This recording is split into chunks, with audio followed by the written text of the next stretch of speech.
ہوتی ہے کہ انہیں آپس میں کس طرح جوڑنا چاہیے اور کس طرح نہیں جوڑنا چاہیے۔ علم نحو کا فائدہ یہ ہے کہ اس کی مدد سے ہم فارسی کلموں کی ترکیب آپس میں جوڑنے اور فارسی کلام کے بنانے اور سمجھنے میں غلطی لگنے سے محفوظ رہ سکتے ہیں۔ آگے پھر وہی کلمہ کی قسمیں آ گئی ہیں، یہ جلدی جلدی ہم پڑھ لیتے ہیں۔ کلمہ کی قسمیں 3 قسمیں ہیں، اسم، فعل اور حرف۔ اسم وہ کلمہ ہے جو کسی شخص، جگہ، زمانے، چیز، صفت یا کیفیت کا نام ہو۔ اب دیکھو اس میں تھوڑی تفصیل آ گئی ہے نا۔ اسم کس کا نام ہے؟ کس کا ہے؟ اسم وہ کلمہ ہے جو کسی شخص، جگہ، زمانے، چیز، صفت یا کیفیت کا نام ہو۔ جیسے احمد، اب یہ کسی بندے کا نام ہے۔ کعبہ شریف کا نام ہے۔ رمضان، روزوں کے مہینے کا نام ہے۔ کتاب، کسی کتاب کا۔ پاک، گرم وغیرہ۔ فعل وہ کلمہ ہے جس سے کسی کام کا کرنا، ہونا یا سہنا معلوم ہو، اور اس کی حیت، یعنی حیت کہتے ہیں شکل کو، کس کو؟ ہاں، شکل و صورت سے کوئی زمانہ بھی سمجھا جائے۔ جیسے احمد آیا، محمود آتا ہے، خالد آئے گا، میں آیا اور آتا ہے اور آئے گا فعل ہے۔ حرف وہ کلمہ ہے جس کے پورے معنی کسی اسم یا فعل کے ساتھ ملائے بغیر سمجھ میں نہ آ سکیں، جیسے سے، میں، پر وغیرہ۔ خیال رہے کہ حرف نہ تو کسی شے کا نام ہوتا ہے اور نہ اس سے کوئی کام سمجھ میں آتا ہے، بلکہ یہ اسموں اور فعلوں کے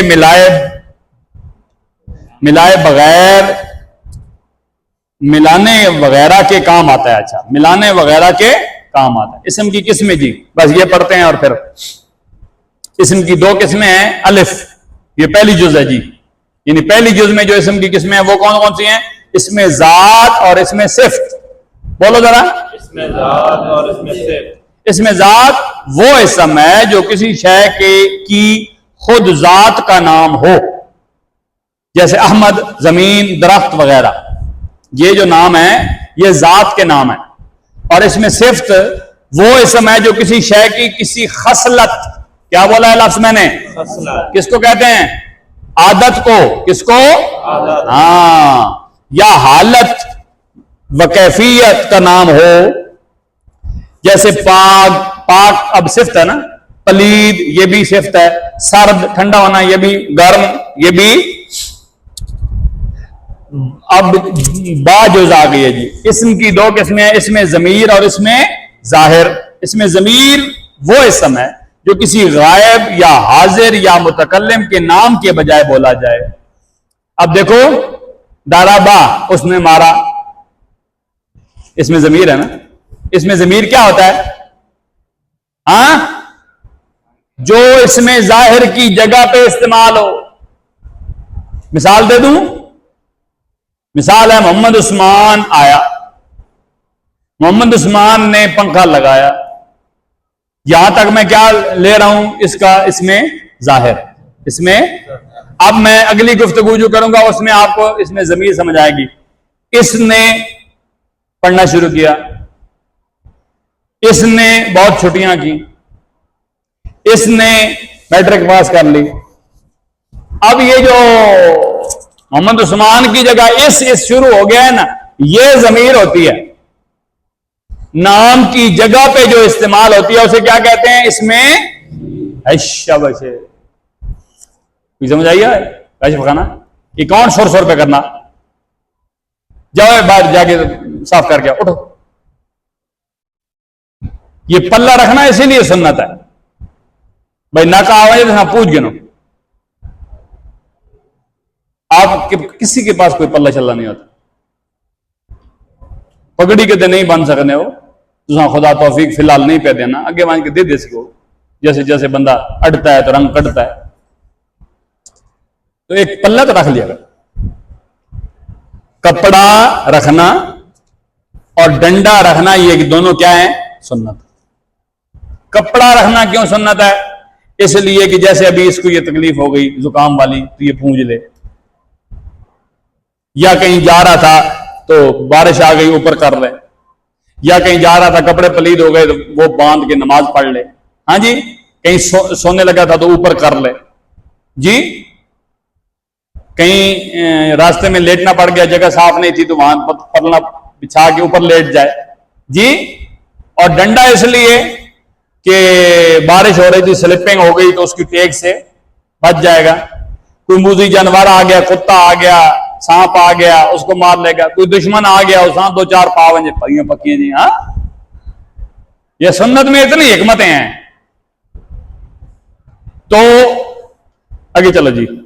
یا کسی کو مدد کی ضرورت تھی کوئی, تو اس نے ڈنڈے سے اسے مدد کر لی وغیرہ وغیرہ. تو آگے کہتے ہیں جی اس میں ظاہر نہیں, اس میں ضمیر وہ اسم ہے جو کسی غائب یا حاضر یا متکلم کے نام کے بجائے بولا جائے, جیسے وہ تو ہو گیا, اور من میں. آگے جی اس میں ظاہر, اس میں ضمیر کے علاوہ تمام اسم جو ہیں وہ اس میں ظاہر ہیں. وَفَوِّضُ أُمُورَنَا إِلَى اللَّهِ إِنَّ اللَّهَ بَصِيرٌ بِالْعِبَادِ فَاللَّهُ خَيْرٌ حَافِظًا وَهُوَ أَرْحَمُ الرَّاحِمِينَ.